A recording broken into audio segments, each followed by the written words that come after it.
Good day, fam. My name is Chris Turbo with Turbo Time Reviews, and today we're going to be talking about the Holy Stone Drone Night Elvin Edition. And although there are a lot of pros to having a drone like this little guy, there are also a few cons as well. Before we get into all those details, let's go ahead and look at what we're working with, shall we? Now, before we get started on the specs of the drone, I just wanted to tell you that the drone is an extremely cheap one, coming at just under $30. And if this is something that you're interested in, do not worry. I'll be more than happy to put a link in the description below just to get you going if you want to purchase this product. Alright, so right out of the box, you have this drone that's pretty much fully assembled. It comes with 4 detachable blades, battery pack that's in the drone.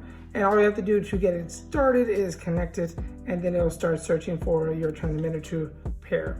Pretty straightforward, nothing else to see as far as the drone is concerned. Alright, now we're going to be talking about the transmitter. This device has a pretty simplistic design, and right off the bat you're going to need 4 AA batteries to get this thing going. Once you put in your batteries, you're going to hit the power button right here front and center. And once you plugged in your drone, you're going to want to hit the start button and move the left joystick up and down until it pairs with the drone itself. Once your drone is flying, you can adjust the speed with the speed button right here. Do note on the fastest speed, it is rather difficult to control, and you will most likely crash here and there as you're trying to get used to it. This button right here has a very unique feature. It pretty much does nothing. I mean, you think it does something, but it can't even move. It does absolutely nothing. So over here you have the kill switch, which if you're in a pretty bad situation, you're about to crash or you can't control it too well, you can go ahead and hit the kill switch and just stop right out of the air and hit the floor. Much better than crashing against the wall or whatever object you're about to collide with. The flip button is one of the funner buttons on this device.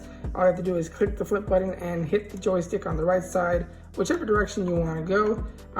Doing it flip and hit right, we'll just flip it on the right side. Flip and left will go the same thing on the left side, and so forth. Overall, very simple design and very easy to use. All right, and lastly, your box will come with the owner's manual, teaches you everything you need to know about the drone itself. The USB port, all you do is connect the battery right here to the back end of the port, plug it in, and you're good to go. Within about an hour, your battery will be charged. It also comes with a screwdriver, as well as 4 additional blades if you need them in case you crash your device often enough or you damage them. Now, I've had my drone for, I want to say a little over a month and a half now, and I've crashed it more times than I can count, and I'm still using the original blades that they came with. I never had to use these new ones. I'm sure one day maybe I will damage it, but as of now, pretty good to go. But to be clear, although it's a dope entry-level drone, that's exactly what it is, an entry-level drone. So don't think you're gonna be winning those $1 million drone races anytime soon. And yes, that's a thing. Or record stunning views of the mountaintops with this little guy. As long as you understand that, this video will go along with it. With that said, there's quite a few pros to having a drone like this little guy. I mean, right off the bat, it costs $30. It doesn't get much better than that. This thing's very user-friendly. It may take you 1 or 2 tries to get used to it at the most. As far as tricks goes, it's very fast. You can do some flips here and there. Very fun. You could use it day in and day out and you won't get bored of it. And I want to say it's crash friendly. I mean, I crashed it out, I want to say 10 plus times, and it still keeps going. Keeps chugging along.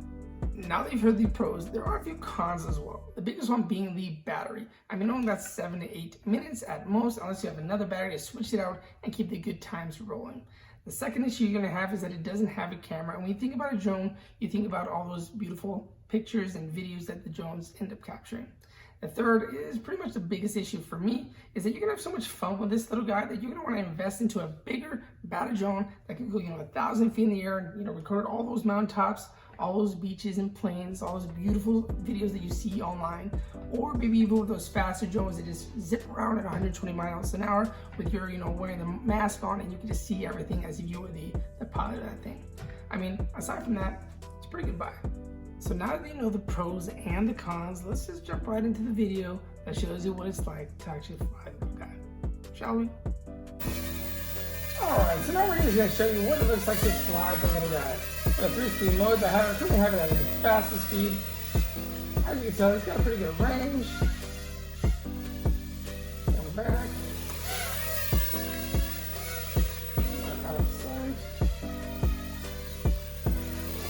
some pretty cool clips as well.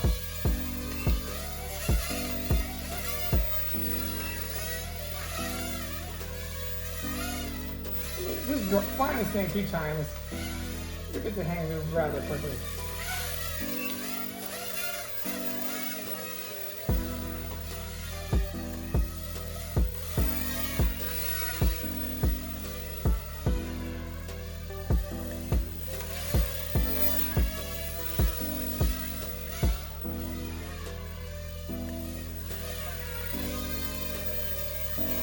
So overall, pretty fun little guy.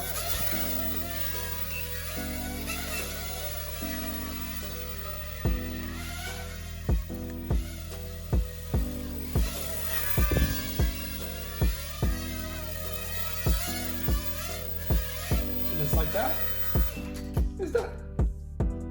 Alright, so now that you've seen the video, make sure to write a comment on the weirdest part of the video.